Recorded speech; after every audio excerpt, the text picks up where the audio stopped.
You have no murder weapon. You have nothing. And all these stories we've been telling each other, just that. Stories.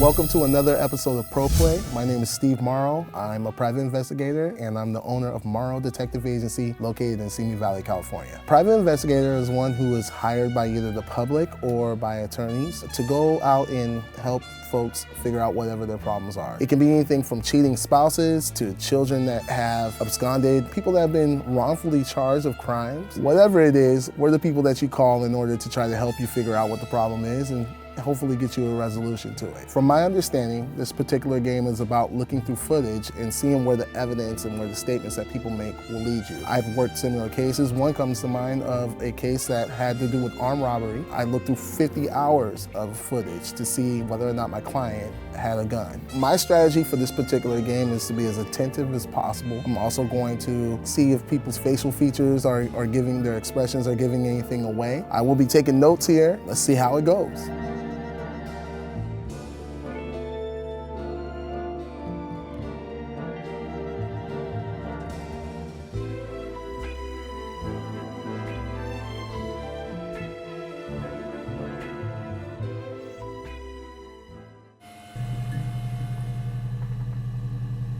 The whole game is about me searching terms, and it looks like there's a term of murder for me to look into, so let's see where this takes us.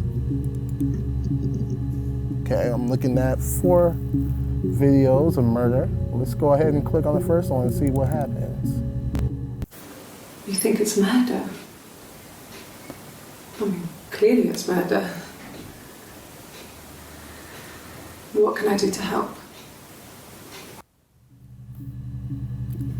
And this is 6/27, 1994. Yeah, that's me. But February, I mean, that was months ago. What's that got to do with Simon's murder? Now the first clip was that I saw, maybe I'm going in the wrong order here, was June 27, 1994, and now I'm looking at January 7th, 1994. So I wrote Simon, February 1994, or at least this particular interrogation had taken place on January 7th, 1994. So the sequence is a little bit off. I didn't murder Simon. You've got it wrong. You've got the wrong person. She said she didn't murder Simon. I'd like to speak to a lawyer now. Please. You have no murder weapon. You have nothing. And all these stories we've been telling each other, just that. Stories. So she's saying that they have nothing on her. So I think I'm gonna try the victim. Let's try Simon. Well, it brought up some new videos. Simon Smith. He works at Ernst Brothers Glass. They do windows, all kinds of glass. Simon does the more special work. Mirror making, feature windows, artistic things, really beautiful things. Simon is 6 foot, darkish blonde hair, average build. He's clean shaven. If his beard grows, it goes ginger, so he shaves it. I mean, not that there's anything wrong with ginger hair. I bought a photo instead of spring photo. This was taken last year on holiday in Rome. It's the best one I have. It's the Rockington Arms, the Rock. It's run by a nice couple, Peter and Susan. There's some other regulars there that Simon likes to drink with, and the barmaid they're having sometimes, Helen. Peter said Simon had been in and had a few drinks. Peter. They went to the Rockingham Arms, they call it the Rock, to get some drinks. I guess Peter was there and Helen was there as well. Yes, there's an Amstrad one. No one uses it for very much. There's a printer so you can write letters on it. Simon sometimes plays games, you know, climb the tower, save the princess, that kind of thing. Simon isn't the type to run off or do anything crazy. Someone must have done something to him, or there must have been some kind of accident. So what do we do next? All right, we're going to try a different keyword here. Peter. Peter's only bringing us up to St. Clip.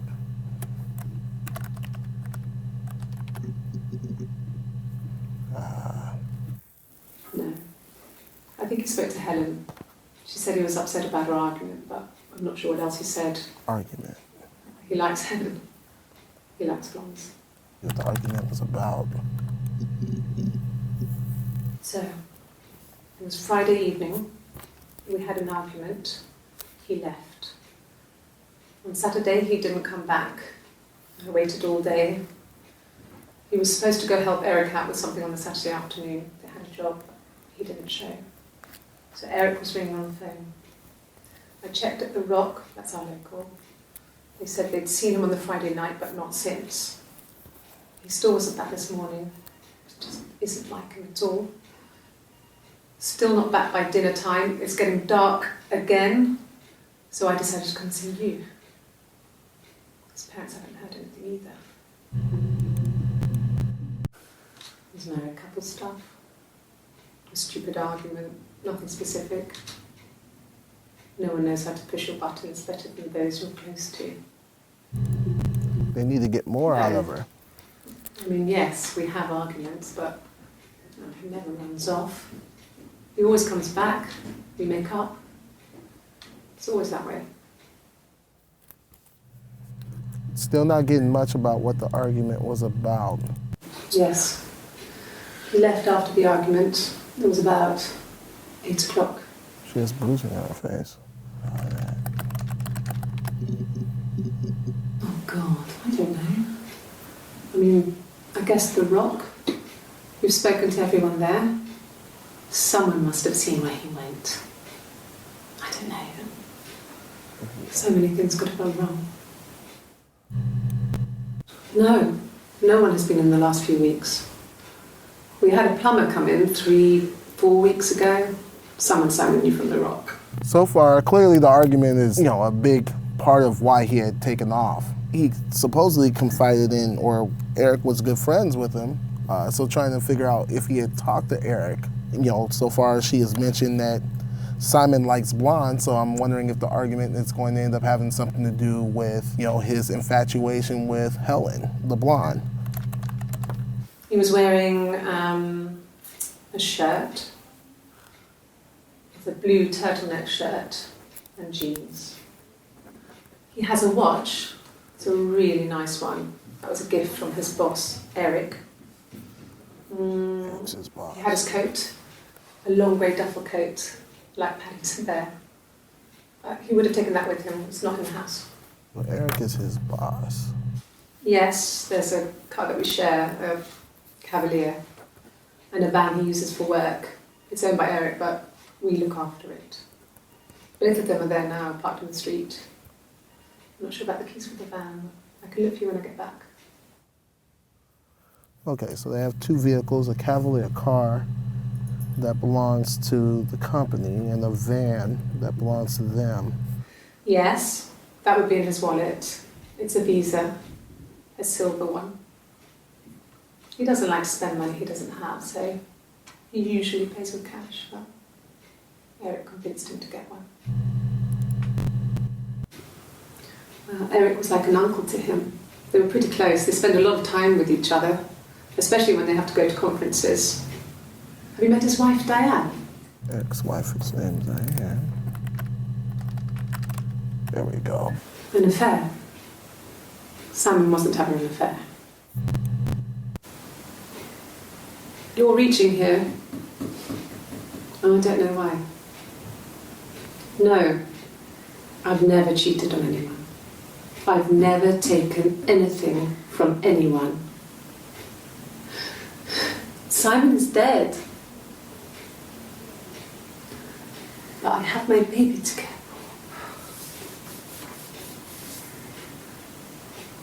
for. Why are you trying to make me sad? Why are you so obsessed with sex and affairs? It's not coming off as genuine, is it? You cheated on your wife. Is this your thing?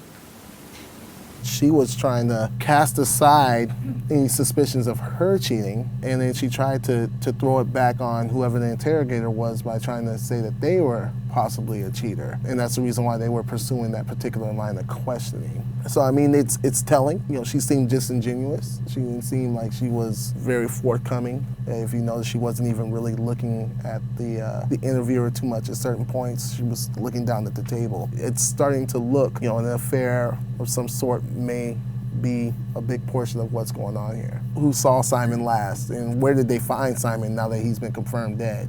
What did your wife do? She didn't kill you. You think I killed Simon because he was having an affair? Well, I didn't kill him. I wasn't even there. I was in Glasgow worrying about whether my baby was still growing inside me. I mean, why would I kill Simon? I loved him.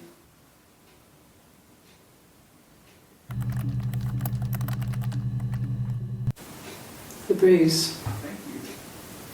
I have a really fast metabolism, so stuff like that just comes and goes.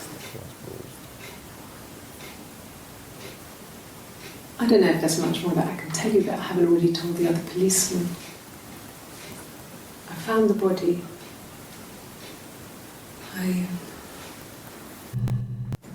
It happened very quickly. We hardly had to talk to each other. We agreed almost silently. The baby was what mattered. We'd help each other. We cleaned up.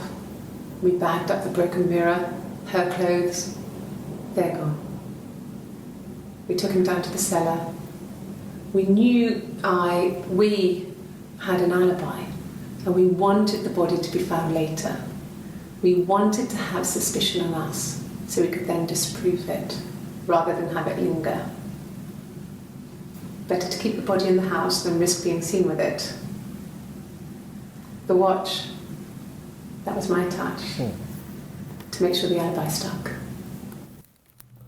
Okay, so now we've skipped to an ending part where she's pretty much acknowledging that she had something to do with the murder of Simon. But the interesting thing now is that she's dropping that there's a we. So she's being helped by somebody. So now we gotta figure out who the we is. And clearly the baby is a big thing that she's, you know, interested in protecting and wanting to make sure that she's able to stay in the baby's life. And then they keep referring to the watch. She's saying that the watch is a finishing touch on something that she had to do with. So I think we're gonna look at a few different keywords here. Let's try alibi. And we know it had that one video for sure. No, that's all it brought us. Let's try watch.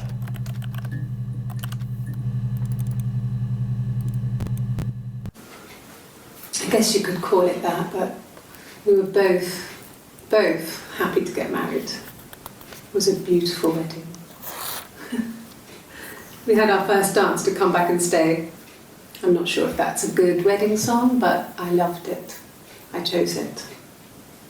I mean, it was genuinely our first dance. We'd never danced together before. It was probably awful to watch, but I enjoyed it. It felt like it was just me and Simon for that moment. Just the two of us. Yeah. That's Simon's watch. It was a gift from Eric. He got it this year. Eric. It was a wedding anniversary gift. Steel. It would have been Diane who chose it. She has really nice taste. That time, you must eliminate me. I was in Glasgow then. And there we go with the touch with the watch.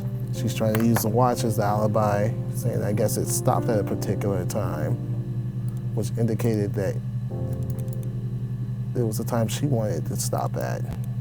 To clear. Yes. Let's see. We'd fight. We fought on the beach once and I held Eve's head underwater.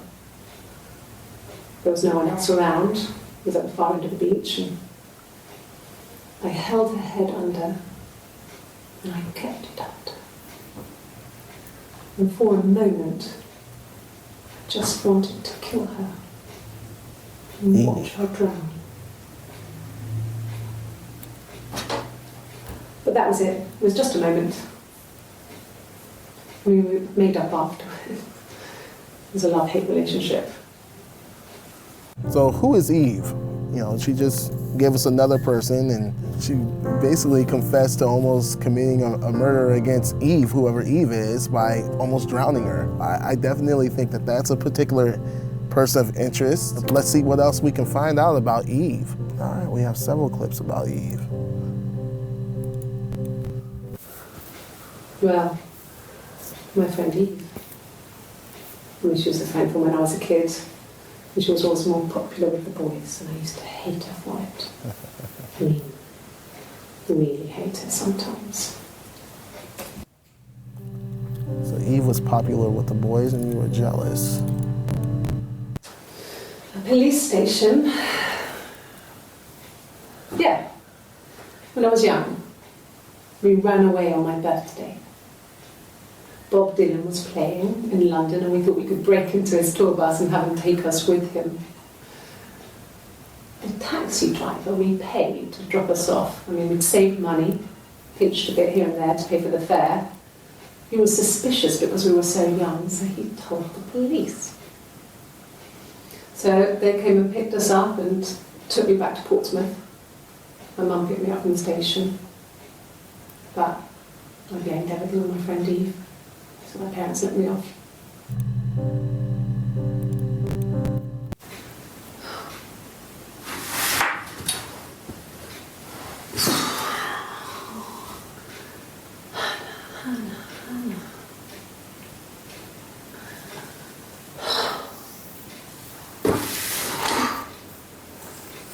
What are you doing talking about Eve?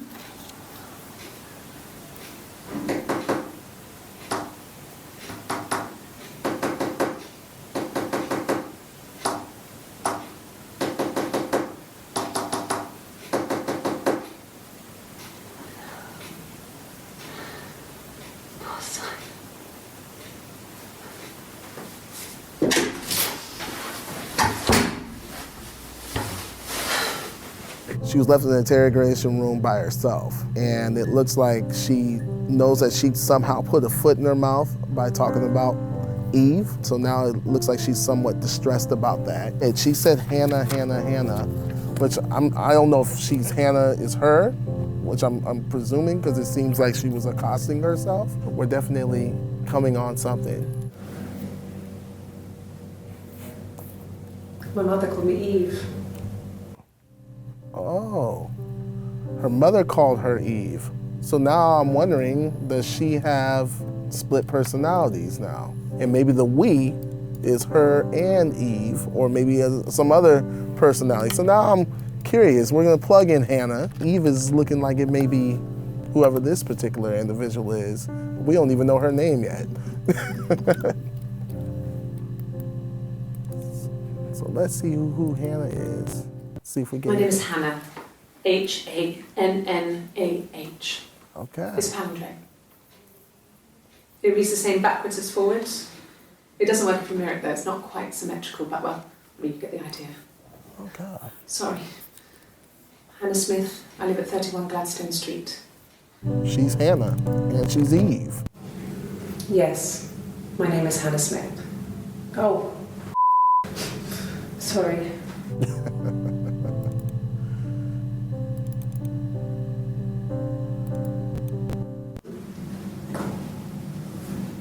Across the road, where my parents first lived there, was a midwife called Florence.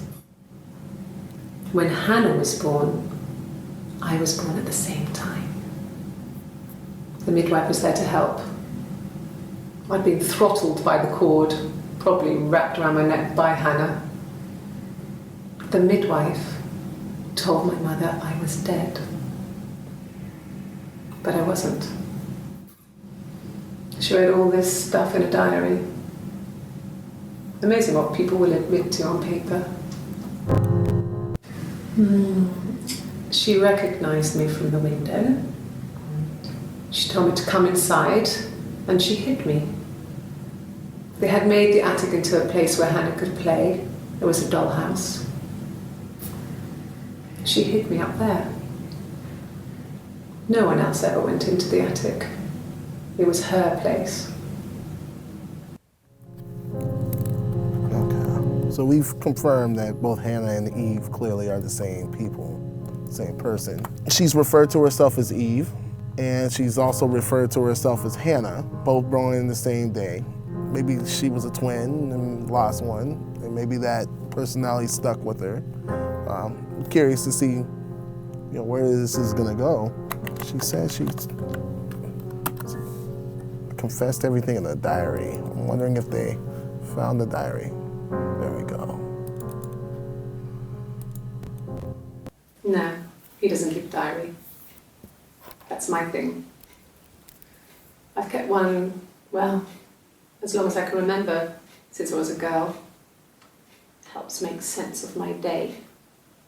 And when you're forced to put something into words, it just gives you perspective.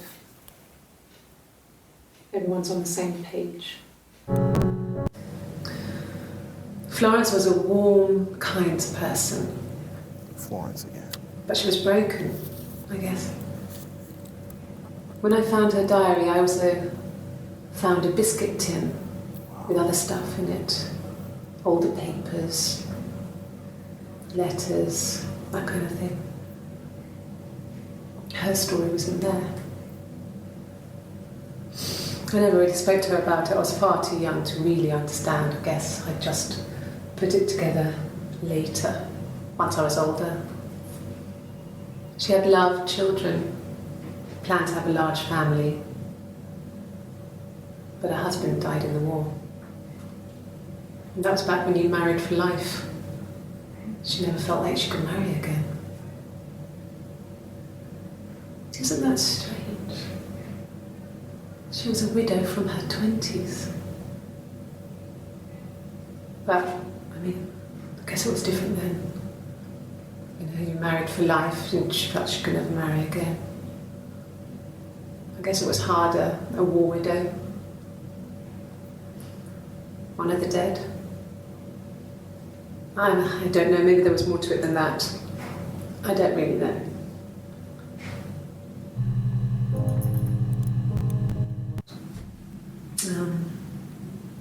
When I was 8, Mother died. She slipped down the stairs. It was an accident. I had read a diary at that point and I knew she wasn't my real mother. So I burned the diary that day and I left. Walked out and across the street. She has a lot of death that's happened around her, hasn't she? Her mother died. It just became our way of life. We would swap places and take it in turns to do things. And we were very careful. Whoever had been out that day would come back and write a detailed diary so that we were on the same page. We had a list of rules that said what we could and couldn't do in any given situation. It was exhaustive. We lived a second life through those rules.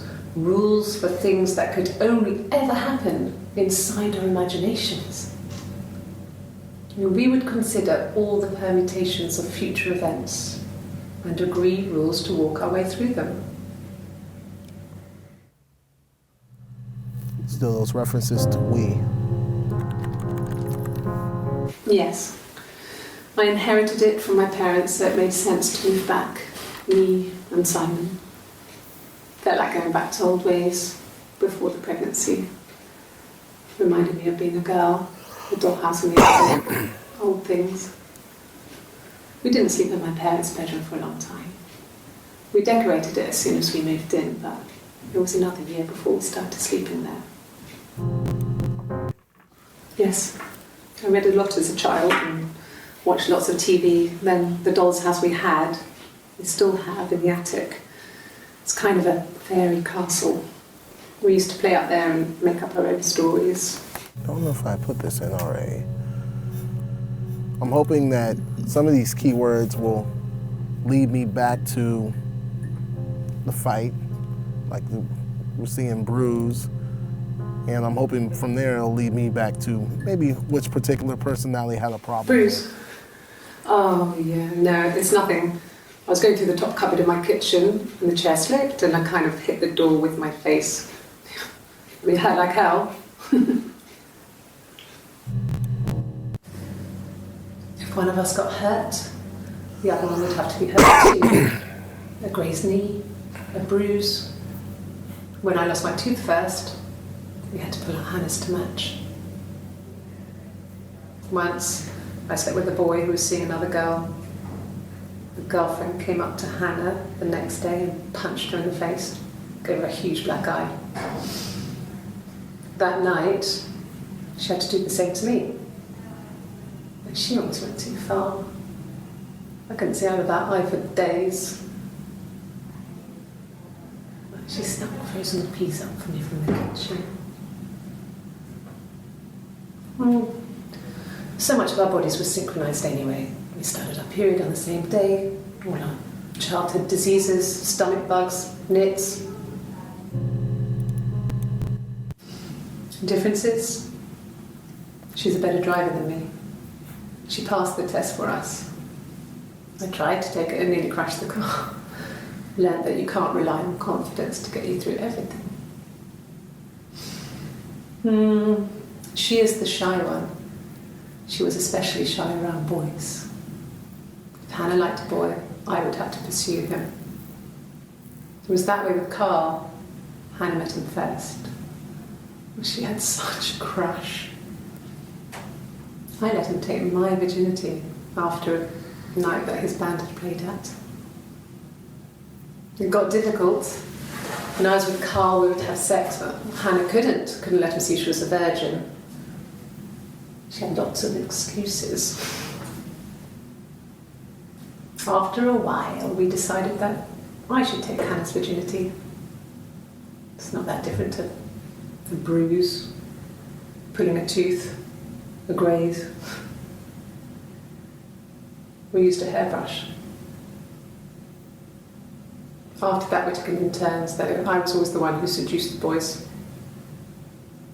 Until Simon.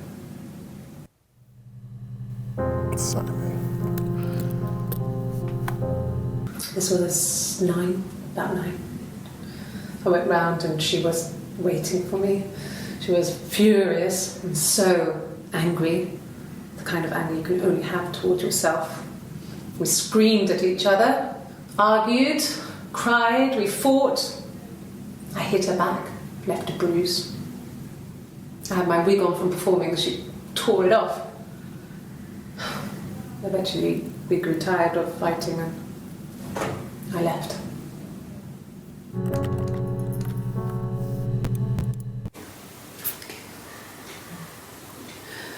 It was after dinner. I'd spoken to Simon's parents on the phone. I looked up for an early night and I suddenly had this thought. I think it was something his mum had said. She'd been speaking about old stuff, sad stuff, about when we lived there, about the baby. There's some boxes in the cellar, nursery stuff we never needed and I never had the heart to throw out. And I suddenly remembered that when I'd looked down there the week before, those boxes, that pile was in the wrong place. I went cold all over. I went down there with a torch and went straight to the back, and that's when I saw the bin bags. Pulled them open, saw the body. I screamed and that's when I called the police. His body didn't look real. And his throat, it looked like his throat had been cut.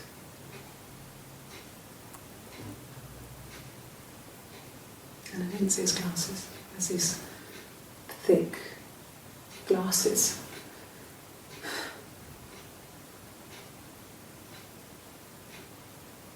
It doesn't always wear. So now we know how he was killed.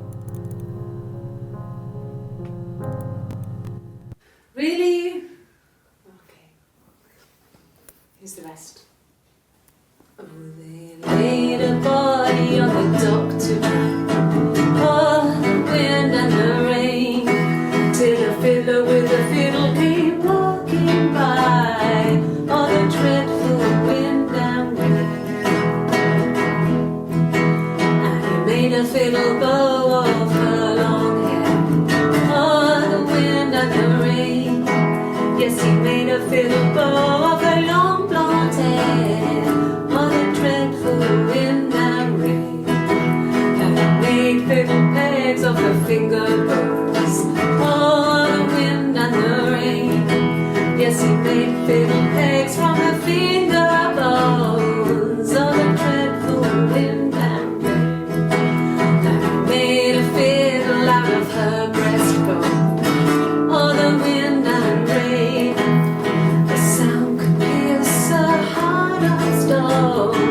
Oh, the dreadful wind and rain. But the only tune that the fiddle could play was oh, the wind and the rain.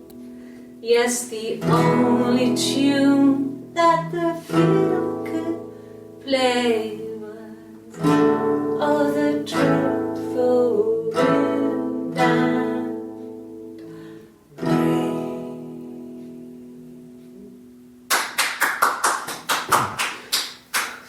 Anything you sing may be used as evidence against you. She was singing about bones, different bones, finger bones, collar bones, breast bones. So I'm wondering if that's some sort of admission to maybe a different crime. That's a little weird. I tried to get pregnant too, but it didn't happen. I slept with so many boys, men. My body refused. I think my period stopped because hers had. I was pretty ill. I mean, how could we stay the same now? Felt like Hannah had really things up. Set us down separate paths. We had become different.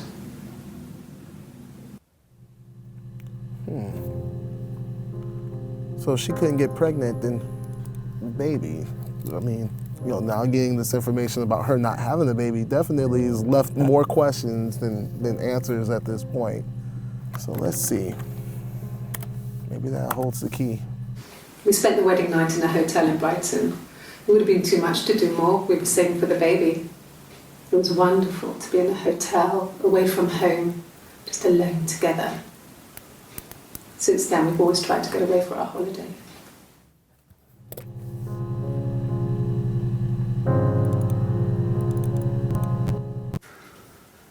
We couldn't afford our own place. Simon dropped out of school, went full-time at the Glaziers. That was Eric's generosity. We moved in with his mum and dad. They had a spare room for us and the baby, if it came. It was a nice change, time to myself, living there for those months, full of hope. No, I lost the baby. I had a miscarriage at 8 months. We carried on living at Simon's parents until, well, it was only a few months after. So she had a miscarriage.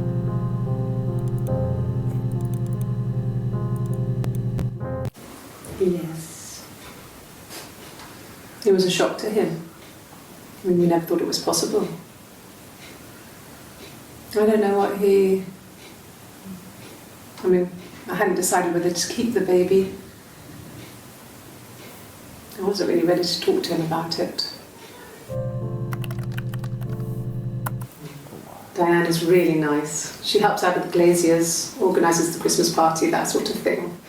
They have 2 kids, really sweet kids. She used to look out for me when I worked there. So she worked there too.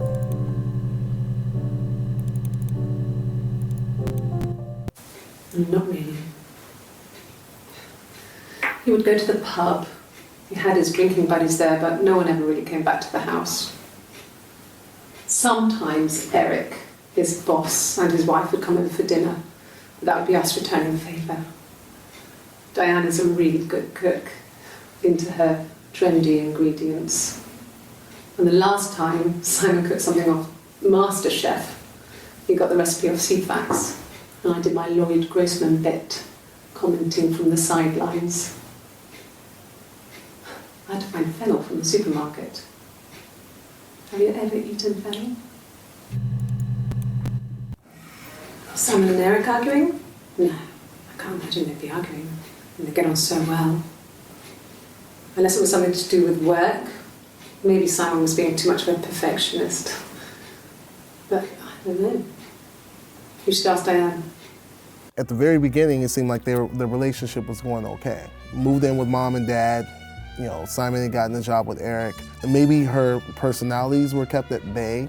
Maybe the other one was happy. Clearly, you know, they managed to get pregnant somewhere along the lines of her debate to keep the baby and or not. She got a miscarriage. Now I'm wondering if that's when things changed. Trying to figure out if there was some sort of triangle that happened that maybe pushed Hannah or Eve, you know, off the ledge there. You know, we know that Simon was killed in his house.